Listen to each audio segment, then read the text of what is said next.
Good morning. Oh, what an evening it was last night, but I'll talk a little bit about that after I do the title and the blurb.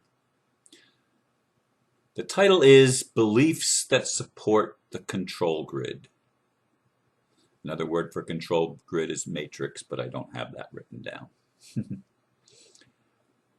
Do we create our own reality or not? That is the question I have been wrestling with for a long time, well before I began making these videos. On the one hand, I believe it is essential that I take responsibility for my own life. On the other hand, I can see how some beliefs seem to cause me to belittle myself and others, to constantly live in judgment. In this way, a part of me becomes an internal cop that is always telling me I am wrong, not good enough, and deserving of many things for which I suffer greatly. Let me ask you some questions. Who or what does this serve? Does any individual benefit? Is the group control grid reinforced or empowered? I hope the answer is obvious to you. Yet, how many times have we mouthed this belief, you create your own reality? We don't even think about it, and we judge anyone that dares question it. This is my subject for today's video. Well, yesterday afternoon, as I was creating my own reality, I thought to myself, I wonder if I can find someone somewhere in the world that will create a virus, a Trojan, some malware that I can have one of my close friends put on my computer that will draw my attention and cause me to infect the computers of all of my friends, all of the groups that I'm in, and oh wow, there's somebody that's willing to do it for me. Yay! I'm able to create my own reality and create all this mayhem for myself and others because I just want to have an experience of creating mayhem, of creating something that's going to frustrate a lot of people, including myself. And it's going to make somebody feel really good to think that, wow, look what I accomplished.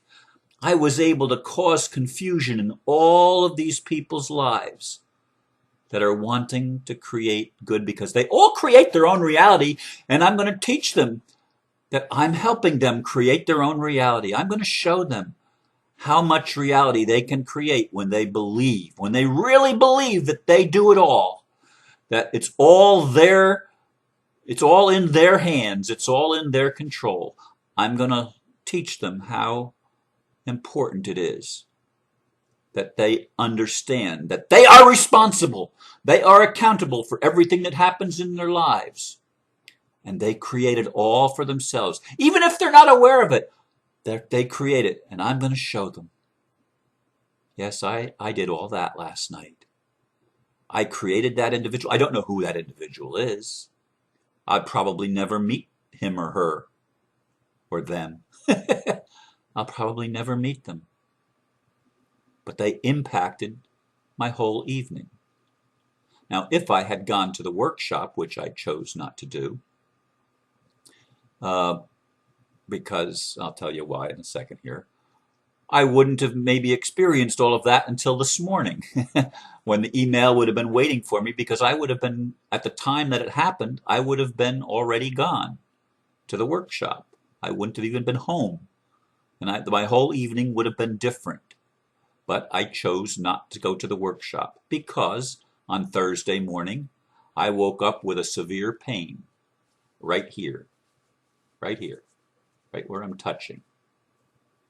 Severe pain. It hurt to turn my head. My shoulder and my neck were in excruciating pain, and the pain radiated down my entire left arm, causing a numbness to my fingers. I didn't know what it was. but I created it. Oh yes, oh yes.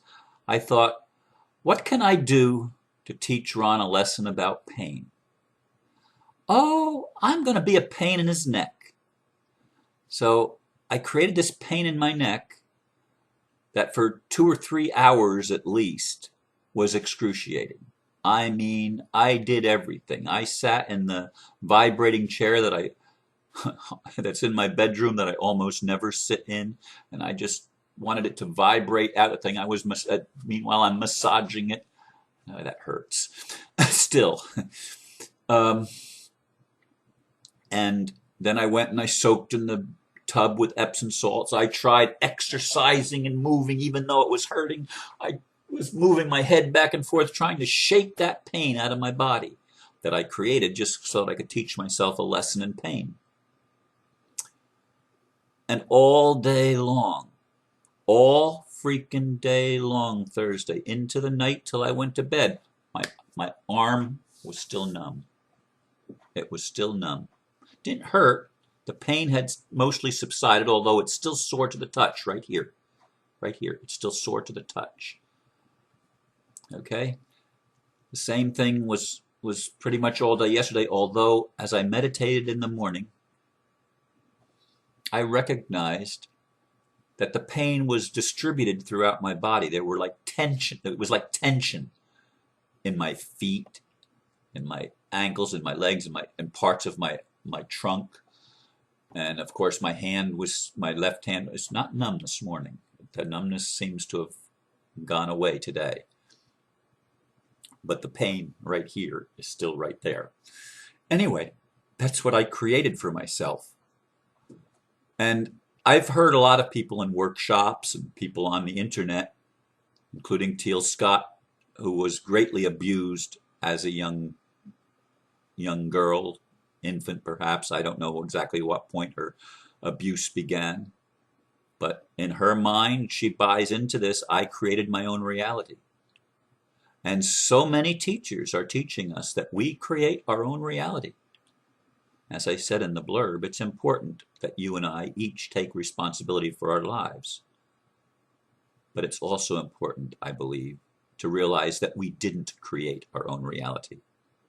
We are experiencing the reality that was created at a different level, in a different frequency, in a different realm, that we have no knowledge of, very little, if any, awareness of it.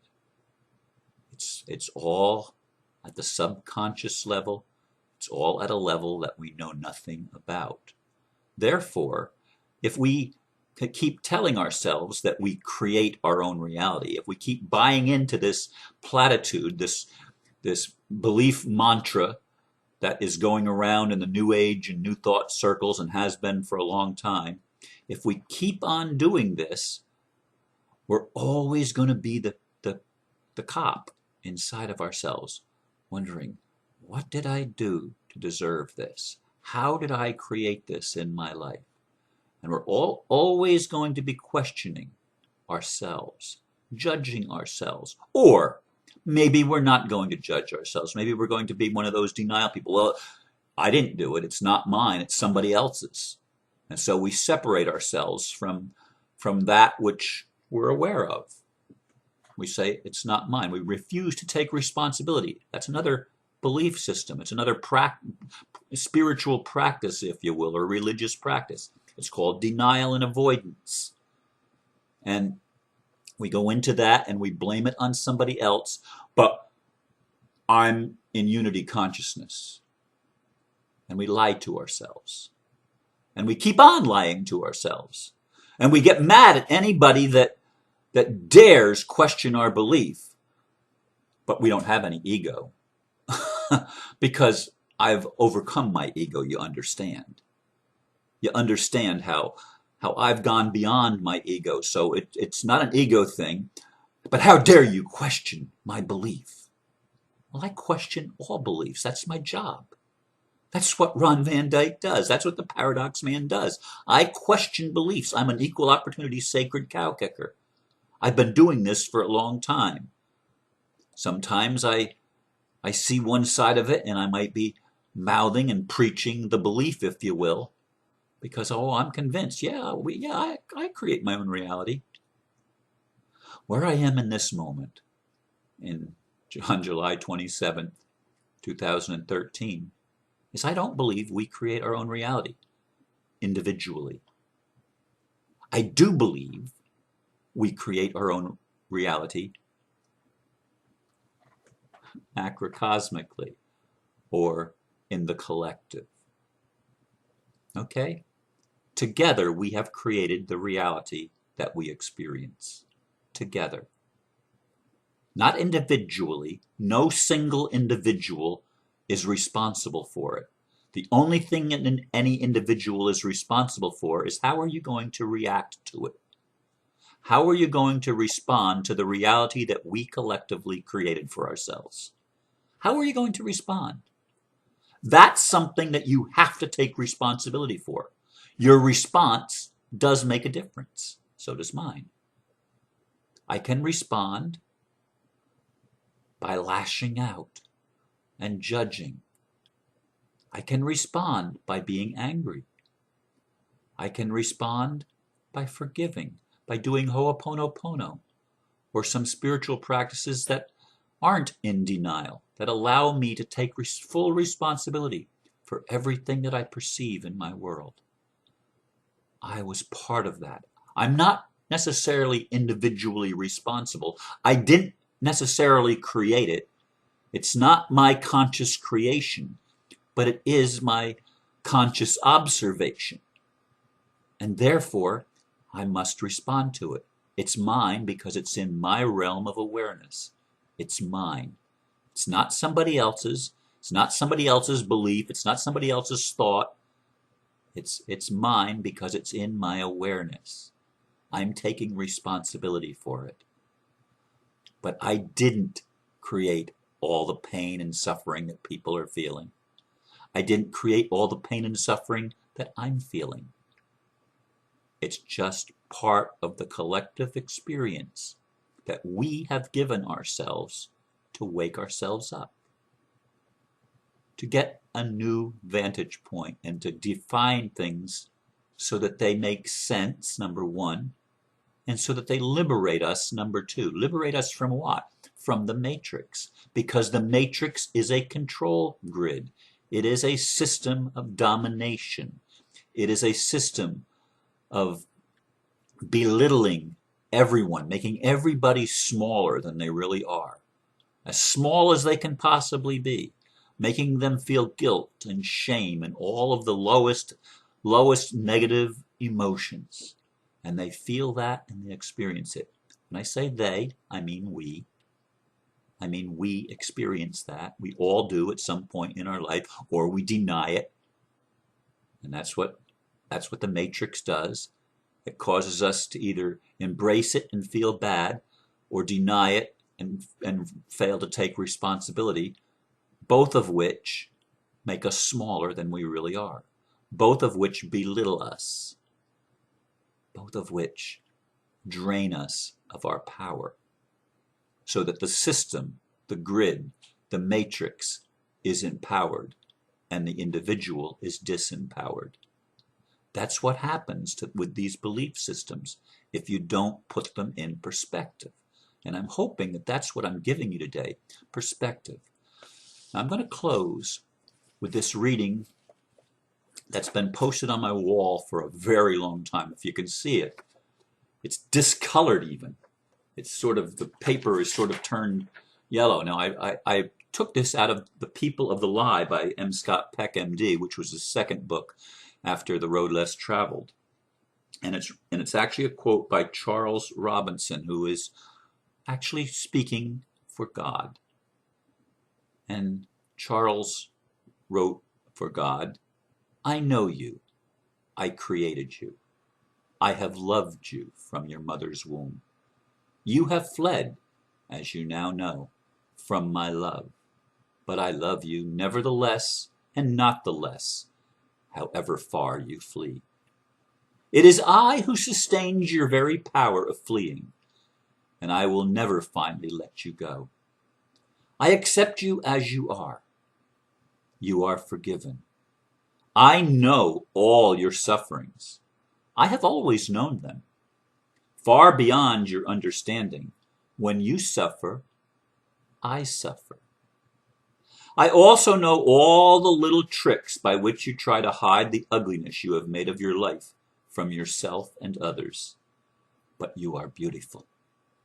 You are beautiful more deeply within than you can see.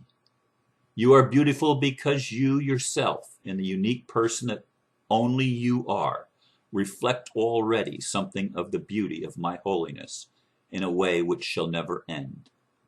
You are beautiful also because I, and I alone, see the beauty you shall become. Through the transforming power of my love, which is made perfect in weakness, you shall become perfectly beautiful. You shall become perfectly beautiful in a uniquely irreplaceable way, which neither you nor I will work out alone, for we shall work it out together. That's the higher self and the lower self, the unmanifest and the manifest. We are beautiful. And the weakness that we have experienced together because we created it together is going to be that catalyst which propels us to our greatest empowerment and our greatest enrichment. We do create our own reality, but it's a collective thing. Don't let anybody lay the trip on you that you're responsible for all the pain that you or anybody else suffers, because it's just not true. Thank you for listening. Namaste.